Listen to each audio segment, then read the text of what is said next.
વેલ BSc long term અને short term.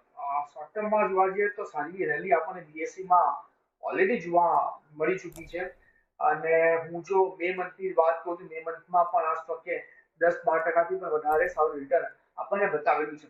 આજના દિવસે 4,365 પાસે સ્ટોક ટ્રેડ કરે છે. શોર્ટ ટર્મ માટે તો હું પ્રેશર લેવલ પર કોઈ ખરીદારી કરીને ચાલવાની સલાહ નથી આપી, પણ એટલું જરૂરથી કહીશ કે લોંગ ટર્મ માટે ડેફિનેટલી આ લેવલ પર હજુ પણ એટ્રેક્ટિવ કાઉન્ટર લાગી રહ્યું છે. એનએસસી ના આઈપીઓ ની વાત ચાલી રહી છે. જો એનએસસી નો આઈપીઓ લિસ્ટ થશે, એક મોમેન્ટમ તમને બીએસસી અને એમસીએક્સ ના આઈપીઓ પર પર્ટિક્યુલર સ્ટોક પર પણ જોવા મળી શકે છે. તો શોર્ટ ટર્મ માટે તો ટોટલી ઓવર કરો, નવી ખરીદારી માટે. લોંગ ટર્મ માટે તમે આ લેવલ પર અને કોઈ પણ કરેક્શન આવે છે નીચે 3600 સુધી, તો તમે ત્યાં પોઝિશન જમા કરીને ચાલી શકો છો. ઓકે.